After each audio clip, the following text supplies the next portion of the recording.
Hey, what's going on, you guys? This is Isaac Paul with the Tequila Tales, and you are watching the script. Now, we're going to go ahead and get right into it because I don't have a lot of time and we got a lot of ground to cover. So, as I shared last week, or the week before last, this is still somewhat of a pilot. We're still kind of figuring our way around things, but we're going to have a lot of fun with this. This particular show, what we're going to do is it's going to be a bit of a recap. Last week, we had our 11th anniversary for the Tequila Tales here in Phoenix, Arizona. And for those of you all that aren't familiar with what the Tequila Tales is, it is a highly engaging and fully interactive discussion on love and relationships. What I always share is that what it is not is a panel discussion. What I mean by that, it's no shade to any of the panels. Panels I think are great. You get a lot of experts. They give you their insight.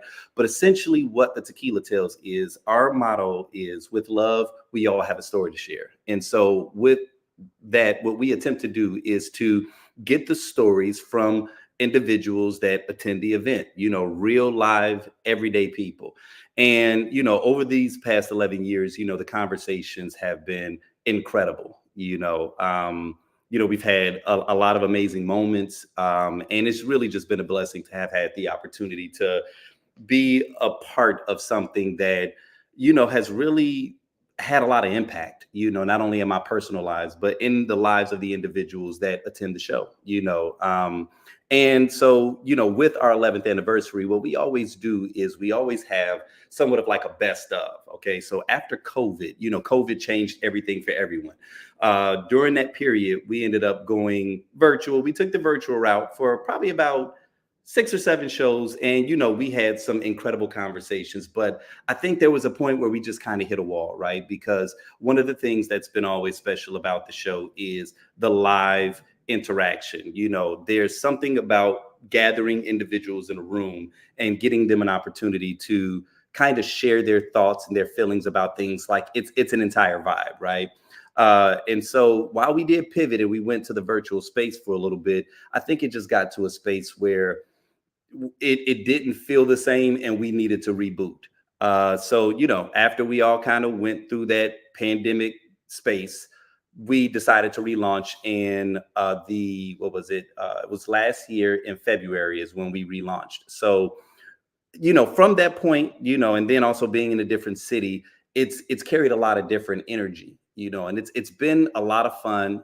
Phoenicians are a very interesting group of individuals, but what I love about these rooms is the diversity that exists within them. And so, like I said a moment ago, anytime that we have an anniversary show, we'll always have a bit of a best of, right? Which is where I kind of take some of the spiciest, or the most exciting topics that we've covered from the past year. And we just kind of go through that and just see what the audience, how they feel about a wide range of these topics. And so what we're going to do now is just kind of walk through what that discussion looked like, because even though I had my notes, right? Like one of the things about these discussions is I always come in with a game plan. But as you all know, a good conversation, after a period of time, it kind of just takes on a life of its own, right? So even though I may have had my thoughts about how I wanted the conversation to be, there is a point where I always do what I call like letting the dog off the leash, right? So there's a point where we kind of hit a space where it seems like the entire crowd is incredibly engaged in the discussion. And so at that point, it's like I scrap the rundown. Whatever it is that I have on the notes, we're locked in at this point, and that's what we're talking about.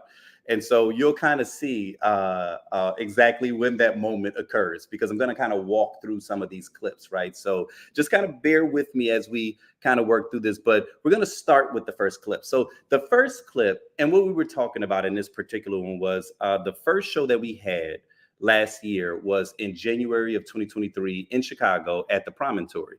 And so with it being our first time back in like almost a year and a half, I always title the shows something that's going on currently. And so with that particular show, I called it Mic Check. And so everything surrounding the show dealt with like new beginnings, right? Or just kind of like testing the waters. And so the question that we started with was about technology and the influence that technology has on relationships. And so I'm going to go ahead and play that clip. But then from there, what we'll do is we'll just kind of, like I said, you'll see the precise moment of when I pivoted and where the conversation went from that point forward. So with that being said, here we go. So I think that it makes it a little bit easier in certain ways because you can get in touch with people a lot faster. You can stay in communication. You can send a quick text just to check in with someone. But the biggest problem is that texting is not talking. You cannot hear intention. You cannot hear sarcasm. You may know that person that you're texting with or whatever and think, oh, well, they don't really mean that. But did they? Mm-hmm. I'm not sure. And it's a really great way to just get confused and start things that are not meant to be started, arguments that don't need to start, just not hearing things the way that, because you're not hearing them. So you're not hearing it the way you want to, or maybe you're not hearing things the way the person intended to communicate with you. So they're the good and the bad. Okay. Good, Kevin. Hey, y'all. Hey. I think that technology is messing up a lot of relationships because it gives us the false sense of connection to so many other people. Whereas in the past, it was you and your significant other. With technology, everybody from who you went to high school with, to college with, you can see what CC is doing in New York and TT is doing in New Orleans. It gives us so much accessibility to other people that I think it can sometimes cause us to not put the work and effort in with the people who are right in front of our face because we have this false sense of connection to so many other people. So I actually think that technology is creating a catastrophe for a lot of relationships when it is misused. Hold on now, you say misuse. So what do you think do you feel that there is a proper way to use it? I think it can be used, of course, anything that you abuse can become problematic. So it's not that technology in itself is a bad thing, but when we are looking more at our phones and our partner, we're sitting on the couch and instead of us being able to focus and watch this show together or have this quality time or just enjoy the experience of sitting down at dinner and checking in. How are you feeling emotionally? How's your mind? You've been going through anything you want to talk about? Instead, we're looking at Instagram and Facebook and seeing if we have any notifications. I think it can take us out of the moment and from the intimacy of being able to connect with the people who are closest to us. So I do think that relationships can benefit by having parameters around how we use the phone in general, not just social media, but the phone in general, so that we're actually showing up and being present for our partners. Okay. So, very level-headed start. We always try to start off in a pretty decent space, and that is one of the things that I always appreciate about the brand and about individuals that engage in these discussions. There are a lot of times that we will post a lot of our clips online, and we obviously love them to get traction. We love those moments that we know are going to get people going. But the reality of it is that at the end of the day, what it really is about engaging people in something that we think is substantive. I've always been open for feedback. I heard some feedback recently where I think because, like I said, with a good conversation, it can go from one extreme of being, enriching and deeply poignant to at times being kind of playful and a little slapstick, And so I always try to give people kind of that heads up so that they are able to really be able to absorb what's happening in the room, And so, with that being said, we generally start in a space that's kind of a neutral zone. So with that being said, the conversation continued to evolve. I think text messaging and other social media interactive is like reading the words or the lyrics to a song. You may think it's rock and roll. I may think it's R&B. You may think it's rap. You may think it's jazz. I mean, if you just read the lyrics to a song, it could be interpreted in many ways. So I think we have to be careful with that interpretation. I had a friend last night call me saying it was an emergency. She needed to talk to me. I got on the phone with her and she was getting ready to make a life decision because she received a text message from an old boyfriend. And she's like, I think it's a sign from God. He called me and I was already thinking about moving back to Chicago. And, she's going on and on. And I said, well, what did he say? And she's like, well, he texted me. I'm like, wait a minute. You haven't even spoken to him and you're about to move back home. I'm like, so she's like, you're right. Let me call him. I'm like, let him call you. If you're important enough, then you'll have a face-to-face interaction. Another thing, I do think that technology, when used the correct way, could be a beautiful thing. I'm thousands of miles away from my mom. She's back home in Chicago, and I get to see her face every single day because of technology. I don't have to take a flight to see if my mom is worried or sad or not feeling well. I can FaceTime her and get that same interaction that doesn't cost $300 to $500 for a plane ticket. So I think there are some great things about it and some not so great things about it, but you have to be mature enough to be careful with it and interpret it or call when necessary, when it's important, when you need to hear someone's voice or see their face. Take an extra step. That's my opinion. So, we're still in this good, safe space. What I liked about where the discussion was at this point was that I feel like there are times where the conversation goes into a zone where you almost anticipate where it's going, right? And anytime we talk about technology, I feel like there's always this desire to be a little nonchalant when we talk about technology, right? Like anytime we talk about social media, anytime we talk about technology, there's always this kind of vibe where it's like, oh no, that's just Facebook. That's not real, And as much as I never intend to beat a dead horse, one of the things that I always desire to do is to be very real and very transparent about the elements that are affecting relationships today. And I do think that technology is one of the major ones, right? And so it unfortunately has to become a reoccurring thing. What I appreciated about where this conversation was going is that 9 times out of 10, we're talking about technology. We're talking about the negative connotations of it, right? But the reality of it is that technology is just a tool, just like anything is a tool. And, the same way that there may be some people that are abusing technology in the way that it's utilized, there are other people that are finding their way via technology, and so the moment that you shared that, now, to be clear, the whole idea of someone about to make a major life decision based off of text, I thought that was kind of interesting, right? And share your thoughts in the comments. How do you all feel about that?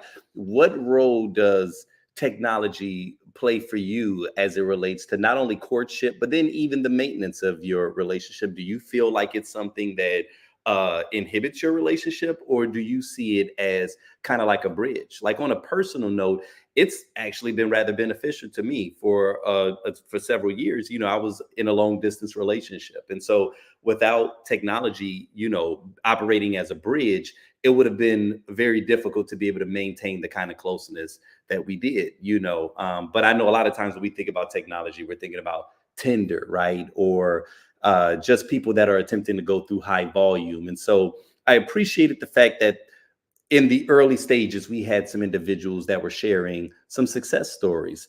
That was the case with this next clip. I'm gonna say I agree with what everybody else said, but the cool thing about social media is I met my husband through social media. We met on Facebook dating, and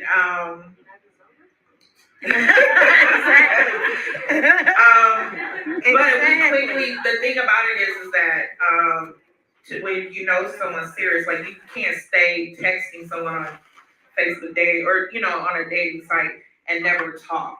So after a couple of interactions via text, and it was like, okay, here's my number, let's talk. And then that's how it moved to the next step. So that's the advantage of social media, because a lot of times We don't get out as much. That's the new wave of meeting partners. And I was against it, but it worked, right? So. Okay, I've got a comment here. Right. So I mean, every once in a while, you'll get something good that happens from social media. It doesn't always have to be something that's negative, right? And so that was, I appreciated where this was going. Now, just stay put because, like I said, we're still getting warmed up. And even though I've got you guys, normally when we will enter one of these discussions, I am prepared. Okay, I've got anywhere from 4 to 7 pages worth of notes because I don't really know what the crowd is going to give me. Largely it's improv. And at any given moment, it can turn on a dime. And really what I'm searching for is what's going to be that topic, what's going to be the thing that ignites the audience, right? But sometimes it is just good to just start off in a space because in most cases people are a little hesitant, right? So it's always like, who's going to be the first ones to grab the microphone? Even though people come to engage, I can understand there being a little bit of trepidation off the top, right? So, when we start off in these spaces where it's like good and gentle, I'm like, you know what? This feels good. But as you see, the conversation, as all conversations do, they have a tendency to evolve. June. And that was a question that was coming. Like, I wanted to know if anyone has had a positive success story where they set a thirst trap via social media that led to a positive outcome, right?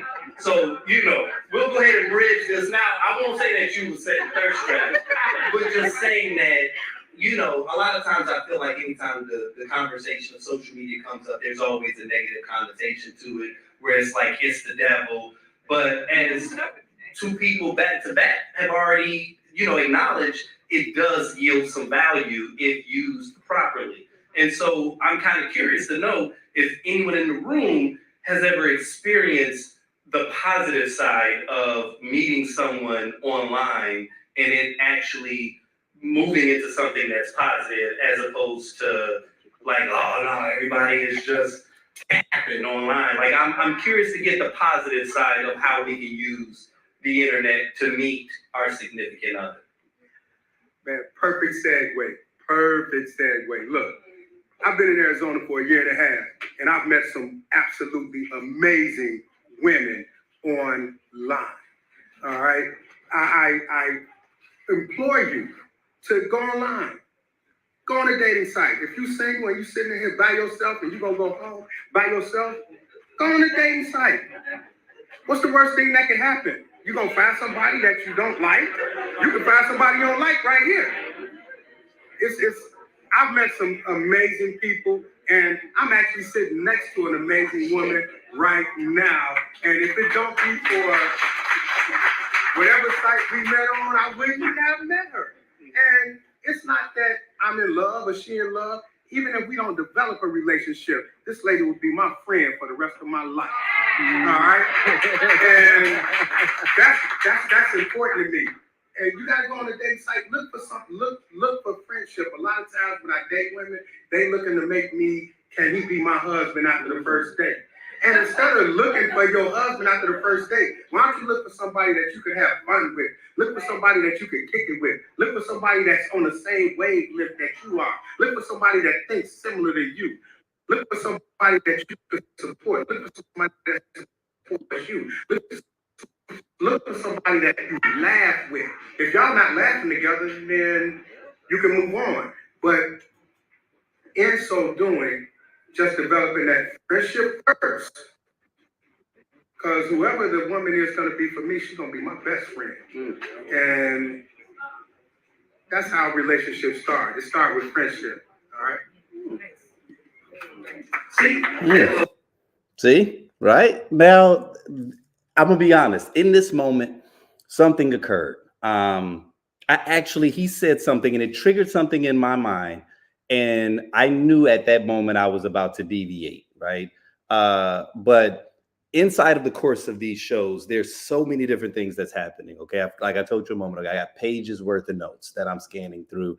I'm thinking about whether or not I want to respond to what this individual is saying. I'm trying to move the conversation. I'm thinking about the next people that want to grab the microphone. I'm also even paying attention to the tone. But when he said that, just to give you all a bit of a behind the scenes. So there was a gentleman who I was speaking to earlier that evening, and he had shared a story with me where he was talking about dating a woman. Well, he was interested in a woman who had mentioned that she did not want to date without intention.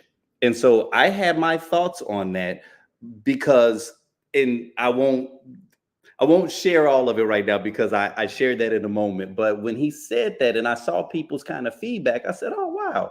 I said, how interesting that earlier this evening, I was speaking about this. Here this gentleman is right now on a date actively saying, hey, listen, even if this doesn't go anywhere, I'm just enjoying the fact that she and I are probably going to be friends for a long time, right? So as I was collecting my thoughts, I said, you know what, well, let me go ahead and shift over to another individual, and then we'll just kind of see where it goes from there. So I'm just giving you all the behind the scenes so that when you see the pivot, it won't just look like I'm starting shit, right? Like, I mean, I was, because I do play the role of devil's advocate, but at the same time, I just wanted to make it clear that, it did start from a pure space. Okay. So that being said. Appreciate that.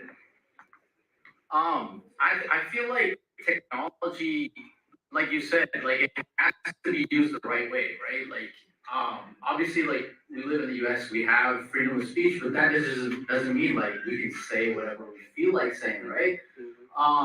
Certain things and certain speech, it just shouldn't be like said, right? In a social setting. So I feel like technology needs to be used in a right way. And she was making a comment like, or do you want to like elaborate yourself? And I'm guilty of this too. Obviously, like when I was a lot younger, I grew up in the Tinder generation, and when you're young, you don't know any better. And I used to, when I would match with women on these dating apps, I would act inappropriately, right? Sending inappropriate messages and inappropriate pictures and whatnot, right? So as I aged, I realized that in order for me to meet like a different class of woman and to present myself as like a different class of men, I have to act classy online as well, And I can't hide behind the fact that I'm behind a screen and I can just say whatever I want and send whatever I want. And then, like he said, and when I had that like mindset like shift, I met some pretty incredible people. And even if like it didn't like turn into like a flourishing relationship, you still maintain like a lifelong friendship out of that. If you act respectfully and you approach it respectfully. So I feel like it has to be used the right way. And I think a lot of like young people just, because they're immature, they're young, you make mistakes when you're young. You just don't use it the right way. Yeah. Right. Okay. I like how he cleaned up the dick pic. You know what I mean? He didn't want to call it that. No, but then there's hope. There's hope for everyone, right? No, I'm messing with you. I appreciate that. And what the gentleman here said, not to segue, but I will do that a couple of times. Because I was wondering about this, right? And I'm not going to put him on blast, but I had a conversation with the gentleman that's in this room right now, just not even an hour ago, where he was telling me that he was considering dating a woman, and she made it known off the top, like she had gotten out of a relationship, and she was like, yeah, I don't 100% know if I, am interested in you like that, but then she made it known, like she didn't want to just date casually. She wanted to date with intention. And, I got to be careful when it comes to advice. I wouldn't have called this advice, right? But I was like, man, that's always a bit of a red flag when people say that, to me, on a personal level. I've always felt that to be a red flag. I think you should date with intention if that's your desire. But when someone says that openly, I was like, that, oh man, just for me personally, it always felt like that was a bit of like a manipulation tactic almost, in a sense of, okay, I can have the intention of getting married, you can have the intention of getting married, but that don't mean we gonna get married, right? So on a level, isn't all dating casual? Like is that not the see? I see you shaking your head saying no, right? But I guess what I mean by that is I don't know until we get to that stage whether or not you're gonna be the one that I want to get serious with. So if I make you aware of the fact, well, I'm looking to have kids or settle down inside the next 6 months, I'm placing a deadline on something that I don't have control over. I don't have control over when I meet that special person, right? So so it's like, while that could be my hope, that ain't my intention, because I can't determine that. So when he said that, it made me say, and he was like, hey, even if we don't turn into that, she'll be my friend forever. I was like, damn, this kind of feels like a bit of, not the advice that I was given to the gentleman, but my state of mind. And so I'm kind of curious to know how y'all feel about that, right? Like, was I dead ass wrong? And you shouldn't be dating with intention, right? And like, how do you articulate that? How do you articulate your intention to someone without running them the hell away? Okay, you got a comment over here? Yeah, I do, because I'm 53 years old, and we don't play games. Okay? Listen, time is promised to no one. Every day is a gift, and I don't have time to play. I'm dating with intention, and if that scares you away, then guess what? You're not the one. It's okay. It's fine. But I feel like we need to like practice being more open and honest with each other at the very beginning. Do you want kids? Like, I've had a lot of younger men approach me. And one of the very first questions I ask them is, do you want kids? Because, hey, this is close. I have 3 adult children, and I am done. There's none of that. No, there's no change in my mind. There's no, well, maybe if you fall in love. No, that's not happening. So I might not be the one you want to do. You might want to just, I release you in love and light, and you go and find you a woman that's going to procreate for you. Because it's not. So I feel like we need to be more open and honest. And I also feel like we need to learn. I think part of the one of the biggest things I think in terms of dating is that we need to be so in tune with self. Because if we are in tune with self, then we will have no problem with setting boundaries, with being honest with other people, being open and not being like wearing our feelings on our sleeve. Like, you know what I mean? Especially as women, like we tend to like be all sensitive because we move from our heart center, right? But when a man is like, and this is a lot for the men, because I feel like a lot of men, and I could be wrong and I might get slashed for this, but I feel like a lot of men there's a emotional vulnerability that goes with dating, and like a man not being interested in you or attracted to you, and not being able to say that because he's afraid it's going to hurt your feelings, right? And then for the women, we need to like put up some, like, if we're going to be out here in this dating world, we need to have some armor on. We need to like have some strong shoulders and be able to take it when a man is honest with us. If we're asking for honesty, we need to be able to take that honesty. Our feelings still might be hurt, but we need to be able to take that with grace and just be like, you know what? It's okay, King. You move on. I send you with love and light. Find your person, and I'm gonna find mine. You know what I'm saying?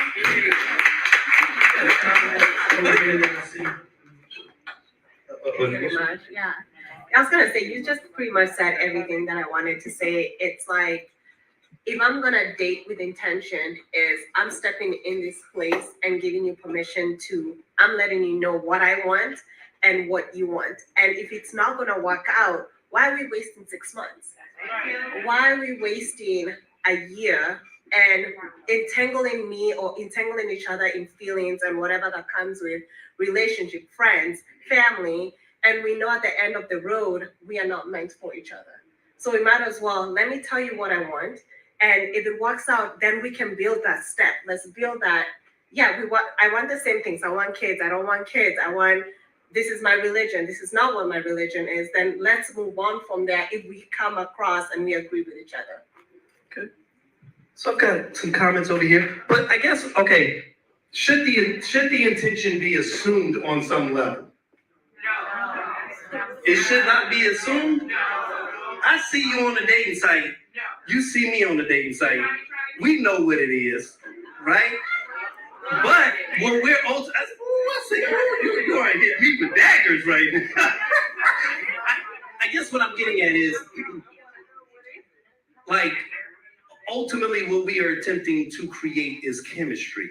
And that's the thing, that regardless of my intention or regardless of how well our intentions align, what we don't know is whether or not we will have chemistry, right?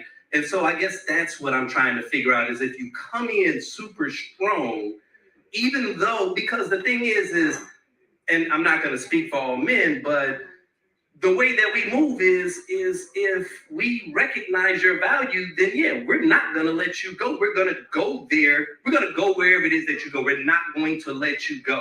You see what I'm saying? So it's like you telling me, you stating your intention to me is you stating the obvious. We already knew that. We knew that coming in.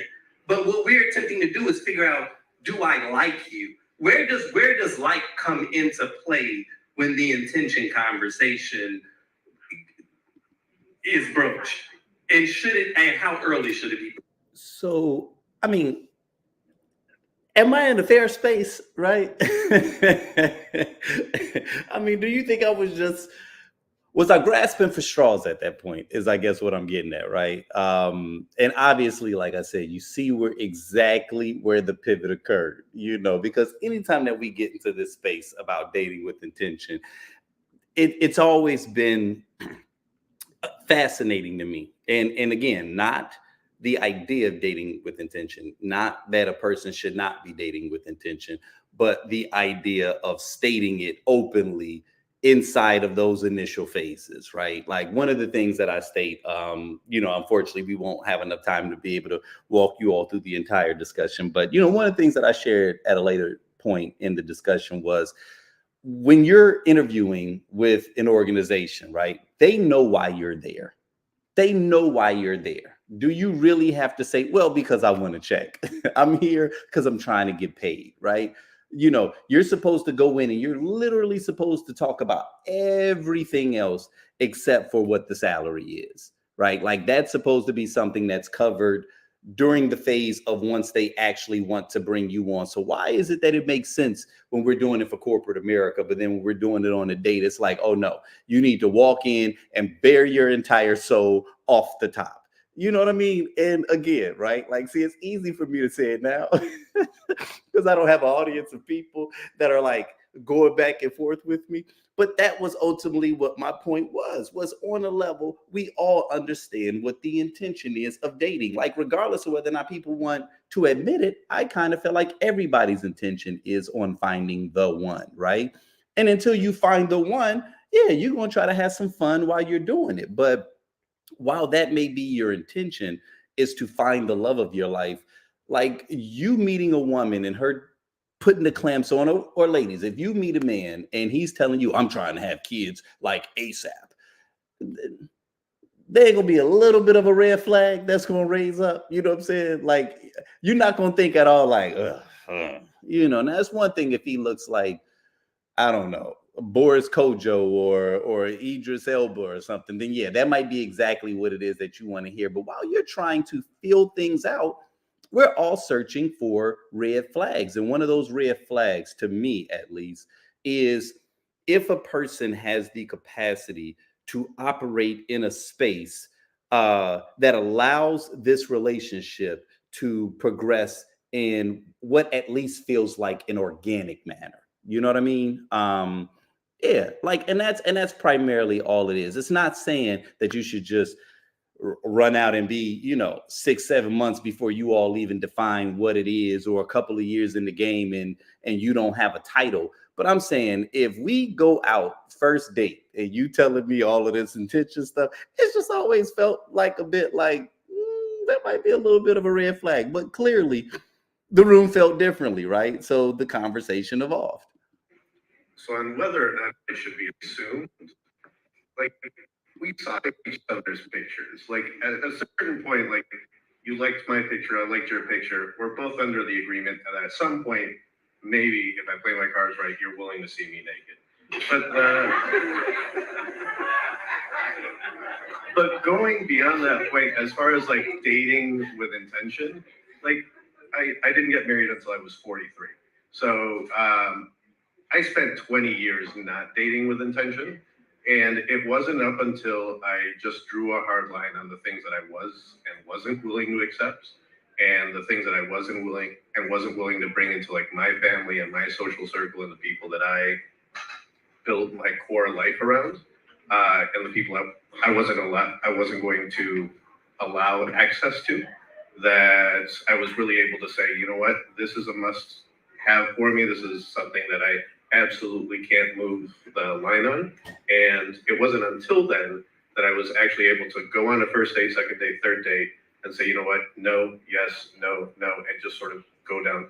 I don't think you have to show up with a checklist, but at the very least, you should have very firm boundaries on where are you going to build your life around, and you need to know that going in.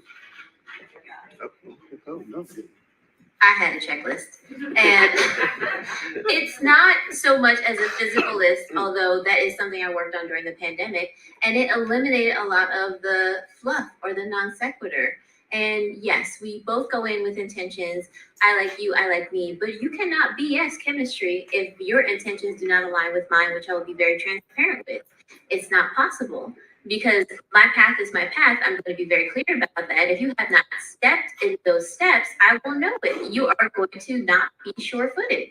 So I'll be able to recognize that and move it out of the way to what I eventually want and need and the path I've created for myself. And if you find that person who's willing to walk with you, then you kind of know it when you see it. But you do know it when you create it. And it can't be BS. We have some insight in the back of the room. Okay.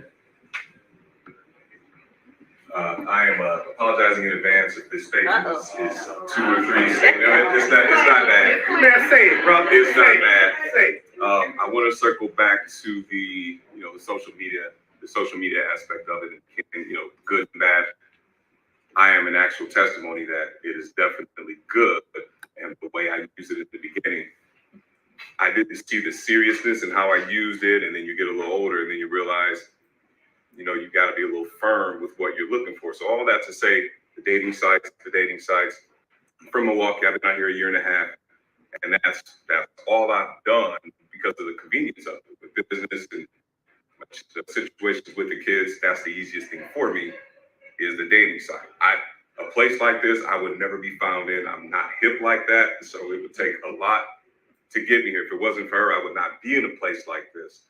So anyway, I met her on a dating site. And one thing about it is when you're certain about where you're trying to go in life, it doesn't take long to realize, okay, I think we can at least get to a conversation standpoint.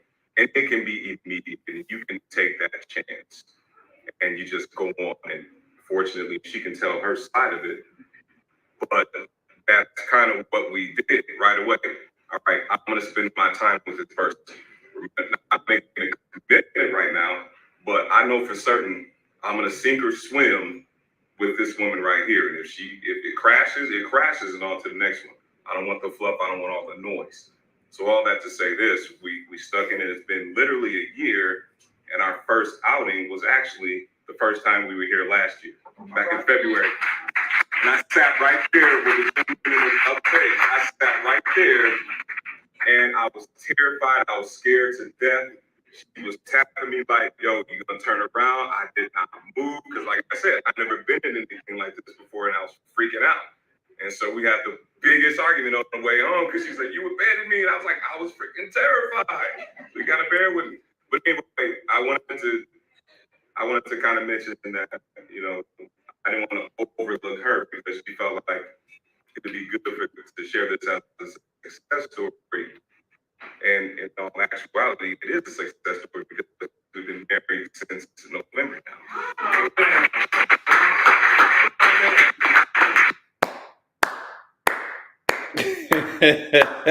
Now, I'm not gonna say that Tequila Tales deserves the credit on that marriage, okay? However, I'm just a vessel, right? I may not be the one that provides the growth, but on some level, maybe I'm a vessel, right? So maybe on some level, my ratchet ways, my ratchet proclivities has a way of leading people to love, right? And all jokes aside, that's honestly not the first time that we've heard a story like that. There's actually been several people that have met and that have found their significant others as a result of what we do at Tequila Tales. And so right after that, I had kind of shared with some individuals about how that statement meant a lot to me. Right. We find ourselves in a very unique space when it comes to Tequila Tales because I don't consider us to be a singles event.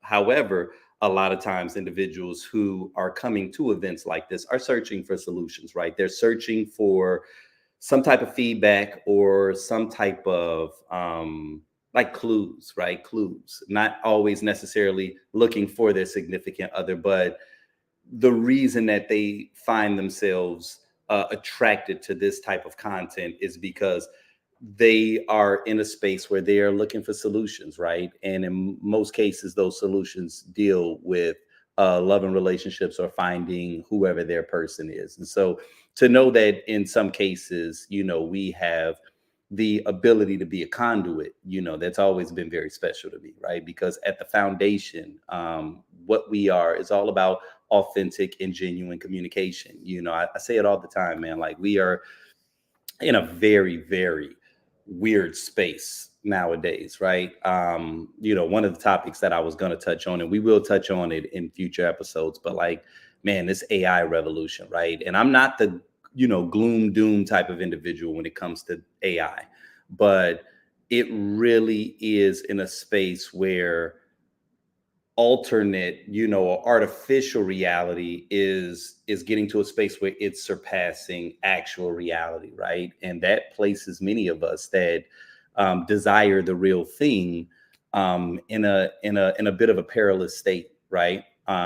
Even those of us that do lean into it and that do appreciate it and enjoy it and that take advantage of it, I think that even those individuals can have a tendency to sometimes be led astray by this belief, this fictitious belief that the laws of seed time and harvest are no longer, in effect, right? And what do I mean by the laws of seed time and harvest? That it takes time for things to develop, right? Like they just released this, OpenAI just released something recently that it's not open to the public, but just to give you a mild insight, you can literally type in prompts into a screen and it will generate photorealistic videos that will literally blow your mind. It's from the same individuals that created ChatGPT. And when I saw that, on one level, I was like incredibly fascinated. And on the other level, I was a little mortified because it was just like, okay, what does this mean for reality, right? Like, what does this mean for people that are searching for truth? What does this mean for people that are attempting to, move forward and find something genuine, that we are getting deeper down this rabbit hole of artificial life, right? And so, I love that Tequila Tales has the opportunity to sometimes position itself in a space for individuals that do desire, you know, I don't even want to call it traditional, but I guess I can, like a more traditional means of interaction and connection. And so for him to share that story, and to share that, he and the woman that he was sitting next to are now married, always love moments like that. But with that being said, the conversation continues. So for me, I am not casually dating at all. I will be 32 next month. And I just feel that what I've learned about men is that they fear commitment. And men will only do what the woman will allow them to do. So if you come in and you playing games and, they're going to drag this out 6 months, 7 years, they having fun. Men look at dating as a sport.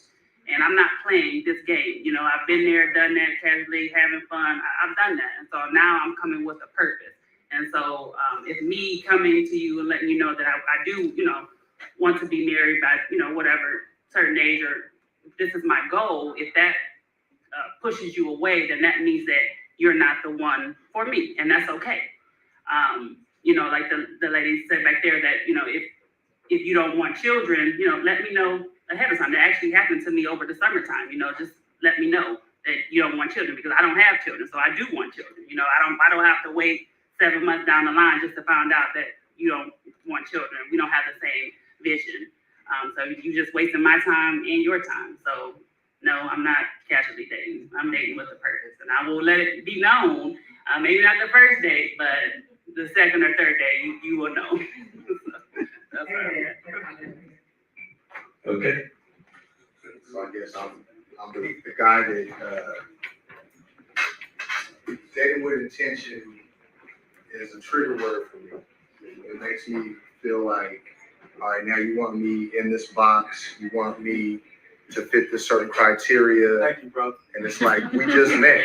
Like, now you're already telling me that, when you say that to me, it's like, hold on, like the brother here was saying, like, can't we just be friends? Can't we meet and see if we even like each other, hang out and see what life is really like? Because at the end of the day, when you talk about marriage, what is it that you're really looking for in marriage? So when I hear dating with intention, then I hear marriage. Okay, well then, what are the benefits that we get from marriage? Because I think that's something that I don't know that everybody really truly evaluates. And if there are really any true benefits to getting married that you wouldn't get not being married and being, in a relationship or being in a relationship with that same person. So for me, that word is really triggering, because it just sets it like, all right, clock's on, buddy. When we getting married, it's like, no, hold on. So that's me. Thank you, bro. Okay. Okay. My man used the word triggering in conjunction with marriage and dating with intention, right? Yo, I swear to God, man, this is why you gotta love getting people in live rooms and having real talk, right? Because it's like online, I feel like everybody has the ability to be a tough guy online, right? And in many cases, the things that people are sharing online, I'm not even going to go as far as to say it's not honestly how they feel, but the way that everybody says stand on business, you won't stand on business online the way you will in real person, right? Like, people feel a lot more confident to say absurd things online, but it takes some balls. It takes some cojones to say that in a room full of people when you know that you even talking like that is potentially about to trigger someone else, right? And so I'm always fascinated by these discussions. And, we talked about it a moment ago, and we're talking about authenticity, and we're talking about people being genuine. I think that that's what I love, not only about the live discussions, but just even this platform in general is, regardless of whether or not you agree with it, if that person said it, first off, they had to sign a release form before they even got up in here, right? And you might be fricasseed online by saying this, right?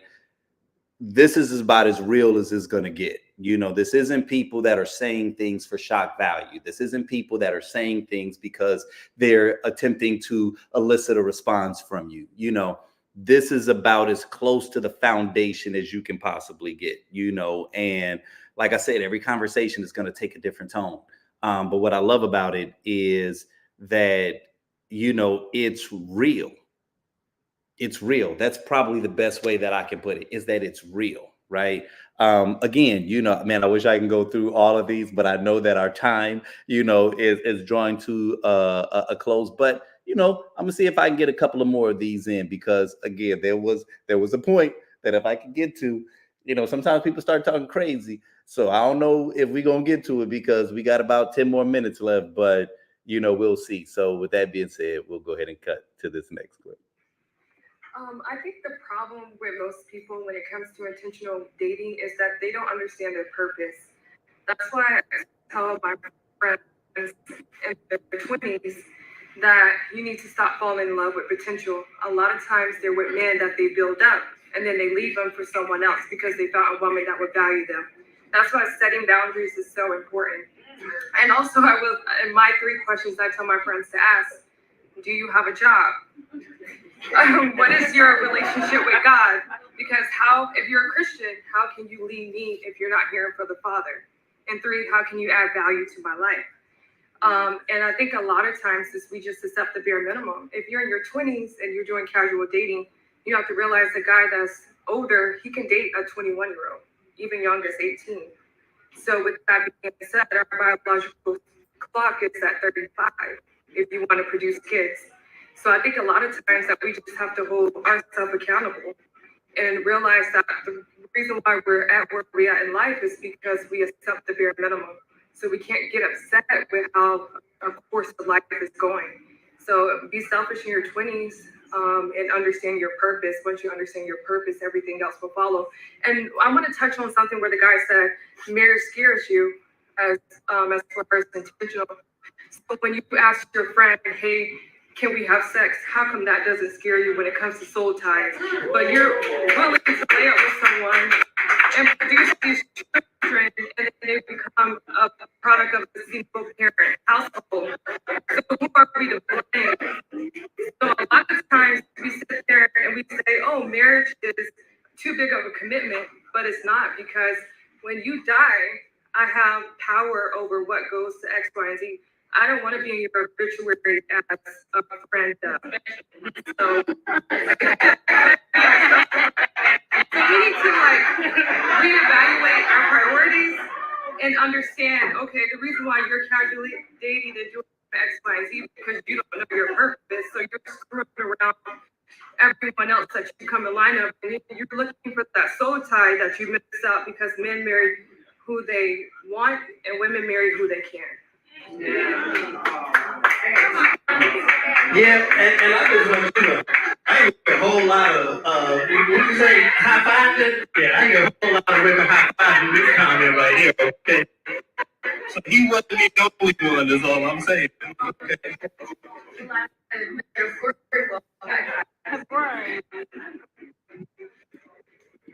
So when dating with intention, I think for myself, something for me, I'm not dating with intention and setting those intentions on someone else. I'm just gonna walk away when they're not meeting my expectations. I don't think it's necessary when you first meet someone and you're getting to know them to be like, these are my intentions, and I want to be married in 6 months, because honestly, that is scary. If a man told me today, I want to be married in 6 months, I'd be like, you're crazy. I just met you. Why are you telling me this? Like, no, I don't want to marry you in 6 months. So, yeah, I think you need to have intentions with yourself, know what you want, and when they're not meeting those intentions, walk away.